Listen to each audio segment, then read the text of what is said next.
Juliet Nanyonga mutuze w'ekikumbi mu municipal y'Emityana ono y'omu ku bakristu mu Kiyinda Cathedral Parish abalamaga e Roma omwaka oguwedde. Okulamaga kuno kwategekebwa mu parish yaabwe okwetabamu wali olina okusasula obukadde bw'ensimbi za kuno 7.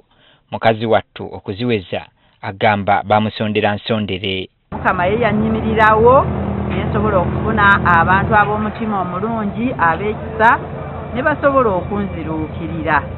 Era bwentyo sinze nalaba nga tugenze ku kisaawe nga nninnya ennyonyi nawulira essanyu liyitirivu nnyo. Kyokka mu kutuuka e Vatican mu Roma omutima gwonna gwamuli mu kusinkana Papa amwe ku mukisa kuba ye omukisa gwa Papa agulabanga omukisa ogumuweereddwa okuva eri Katonda yennyini. Era ne mmanya nti Papa bw'anaabanga yampadde omukisa yennyini Yezu yennyini nalina okukkiriza nti Yezu yajja okubanga yagumpadde. Ebyembi ono ne banne baali bamusubiddwa kuba baatuuka kikeerezi ng'ekibangirizi kya Basirika kijjudde.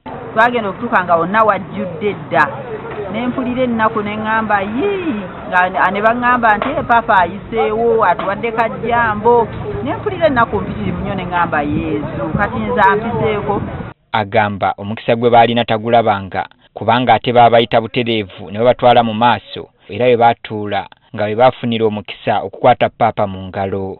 Balwakuba n'essaala ze twali twegayirira twagenda okulaba nga batuyita bishopu waffe yatuwa ebbaluwa eyali etusemba eri era bwe twatuuka eri baatuyisaawo ne tutuulira ddala ku mwanjo. Essanyu lye nawulira kubanga nali omu kwabo bennyini Papa be yakwata mu ngalo.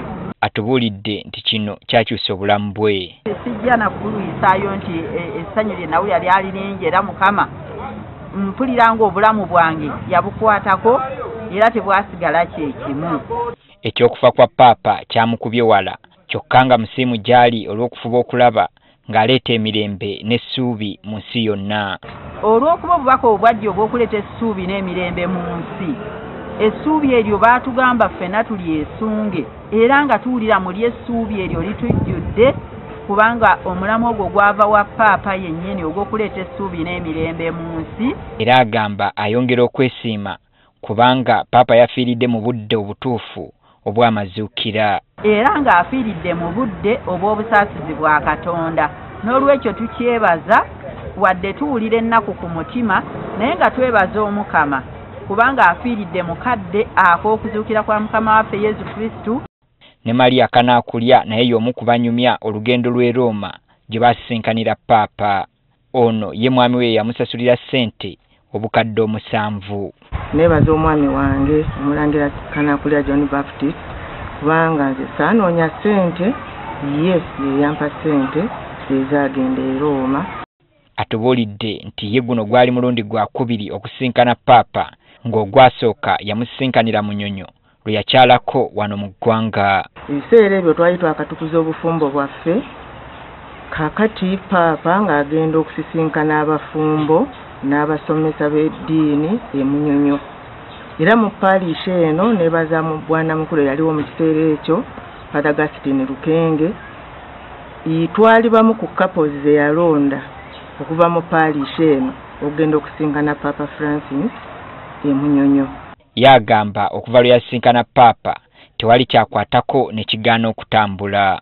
Okuva lwe nava e Roma buli kyengezaako okukola nti kya Kereziya ndaba nga Mukama ampa okukitambuza obulungi. Asaba waakiri Papa Francis bamuzimbire ekijjukizo abantu kwe basobola okumujjuukirirangako. Oba banditukoleddeyo monument banjiyite monument oba neeteekebwange Namugongo kubanga Namugongo was the center era abajulizi gwe gwali omulamu ennyo ogutera okuleeta ba Papa. Abantu bangi abalina obujulizi bwa Papa Francis olw'enneeyisa ye etaboola yadde okusosola abantu ba bulijjo oba abawejjere.